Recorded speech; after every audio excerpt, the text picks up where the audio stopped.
তা সেই টানেলের মধ্যে দিয়ে যখন আমরা যাই তখন আমাদের যেরকমভাবে একটা টানেলের একটা মাথা থেকে, একটা মোড় থেকে, একটা বাঁক থেকে যখন আমরা এগাই তখন মনে হয় যে এখানেই যেন টানেলটা শেষ, কিন্তু ওই বাঁকটা যেন আবার নতুন করে একটা টানেলের মুখ খুলে দেয়।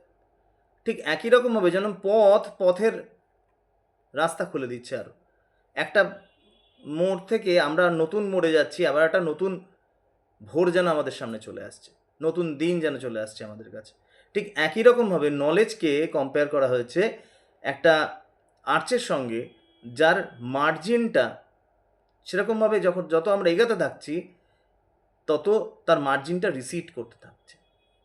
মানে যত আমরা শিখছি সেই শেখাটা যেন আমাদের নতুনতর অজ্ঞানতার দিকে নিয়ে যাচ্ছে, এবং তার ফলে সেই জায়গাটা আমরা নতুন করে এক্সপ্লোর করছি। একটা শেখা আরেকটা শেখার রাস্তা প্রশস্ত করে দিচ্ছে।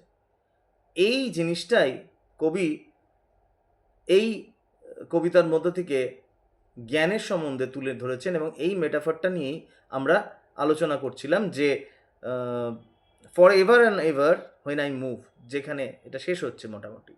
তা এই সত্রটা একদম মোটামুটি, যেহেতু এটা স্ট্যান্সা ওয়াইজ এরকম ডিভিশন নেই, টোটাল 70 লাইন্সের এটা একটা পোয়েম, তাহলে এই পার্ট পর্যন্ত আমরা মোটামুটি দেখতে পাবো যে এইখানে একটা